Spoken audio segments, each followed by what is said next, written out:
Hello everyone and welcome to number 5 of my Mindful Bites. And today I'm going to touch on exercise to help weight loss. One thing I just need to say is if I keep looking in that direction, it's because I've got a few notes here. No secrets, you see. Just a few notes just to make sure that I tell you everything that I want to say. So, yes, now what I should also say is that I'm coming at it from someone who is quite likes exercise, but can be a little bit reluctant at times and often distracted by other things. So some of the tips that I'm going to give you have really helped me get into more of a routine with it. So I just thought I'd mention that in case you think that, I'm one of these people that are absolutely brilliant at it and do it every day and really religious and find it easy, because I'm not.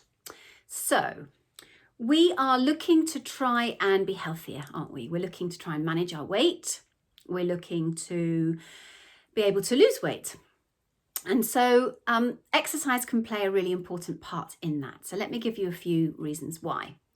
A lean body with more muscle mass will burn more calories. Fact. Exercise increases your metabolic rate as a result, and therefore you will be burning more calories because your body's doing it faster, more heat, more fuel, needs more calories. The other thing that I'm sure you've heard before, but it's really important in this whole weight loss journey and managing our pattern of eating, is that exercise encourages the release of our feel-good hormones, our dopamines, and they will lift your spirits. And that then will help your mood. And that means that if you need to feel better around who you are and how you're managing your food and how you're eating and all that emotional side of this journey, getting out and doing exercise will actually help you with that process. Plus also you've got the satisfaction of actually going out and doing it, the success of actually going out and exercising. The other thing is that movement is a really good distraction activity. So I work with a lot of my clients who have difficulty with emotional eating, with finding other ways to answer that emotional need. And exercise is a fantastic one to actually get out and do something which takes your mind off food, which will also have physical health and mental health benefits. So add that to the list of things that you could do if you're emotionally driven to eat other than to open the cupboards. Exercise, and this is a personal one, I don't know whether other people feel this, but I think that exercise, because you're using your body, you're feeling your muscles, and I think it sort of helps you tap into the fact that you are improving your body, and that creates more self-respect around how you're treating your body, and then that can have a very positive impact on how you are eating and what you are eating.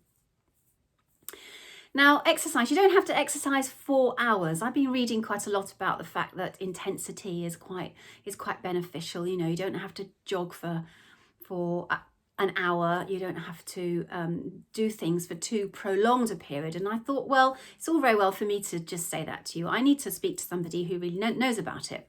So I spoke to a personal trainer colleague of mine, and her name is Marsh, and she runs a fantastic facility down in Portsmouth, down on the south coast of England, if you're tapping in from elsewhere. And she gave me this quote, which I'm going to read to make sure that I get it right for you.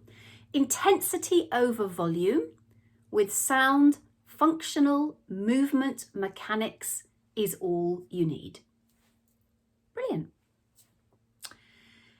She also talks about making sure that whatever you do is actually fun. And so I was thinking also about the fact that group exercise can be really fun, and that can also encourage your confidence in both exercising and also in this whole self-care, this whole looking after yourself.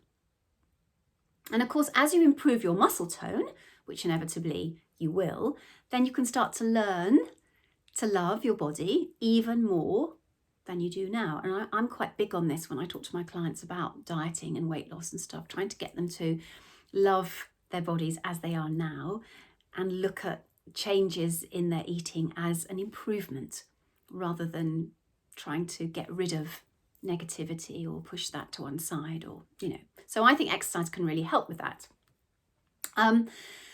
So before you go dashing off, I just have a caveat about exercise in relation to weight loss.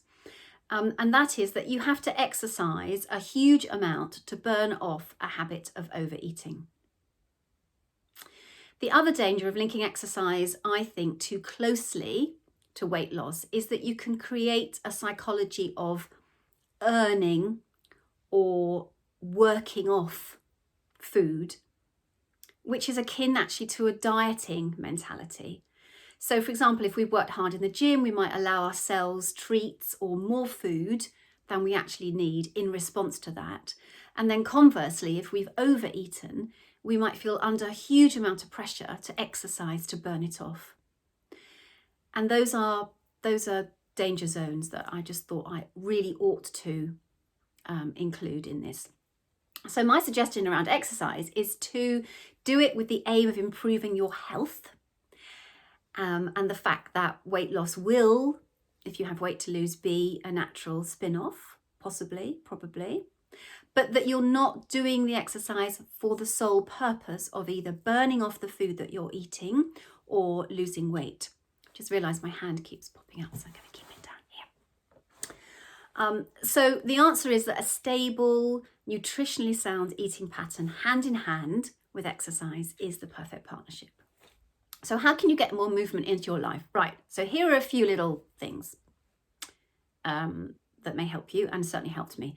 Choose an activity that you like. I know it's obvious, but there's no point doing something that you're going to hate. So explore, try a few things, because otherwise it's going to be very difficult to stick with it, especially if, like me, you're a little bit reluctant or perhaps a little underconfident maybe as well. Also, choose an activity that you can have some success at. Don't make it too hard or unattainable, or you could easily have the same failed result. Little steps, a bit like changing your eating pattern. Little steps, one meal at a time, one exercise session at a time. But what definitely will help in terms of the weight loss and this whole metabolic rate is to exercise at a pace sufficient to make you sweat, which means that your heart is elevated, and that then will have an impact on your fat burning. Set a time of day that works for you and for your lifestyle and for people around you. And maybe it's something to factor into your early morning habits or use as a way to have a break at lunchtime, particularly if you find it difficult to break away from work. Or perhaps you do it while supper cooks. And if you're working from home, which of course a lot of us are and still having to because of restrictions, you might find that you're not actually getting up and having the natural breaks that you would normally have, because you're not going to talk to colleagues in the office, you're not meeting people outside for a coffee, or you're not going into the canteen or the whatever. And actually having exercise built in as part of your day will help you to have a natural and very healthy break. And the last thing I want to say is know yourself. So if you are a creature of habit, then having a set time and a set routine, perhaps that you follow really religiously and you start to connect with how you're improving, is really going to work for you. If you're more of a, well, what do I feel like kind of person, then you probably need to have a little bit more flexibility. So perhaps have 3 or 4 different activities which you know that you like doing, equally beneficial, which you can just choose from depending on how you feel or the weather or whatever else might be influencing you on that day. And find a friend.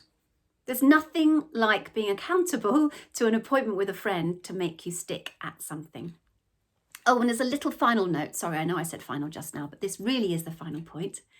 Don't forget that if you start exercising and you start building muscle, that muscle weighs more than fat. And that is another reason for not getting on the scales. And that's a whole other YouTube video, which I am going to do. So there we are, a few little pointers which I hope are helpful for you to put little bit more exercise into your day to move your body, to feel all the benefits. And maybe I'll see you out there sweating.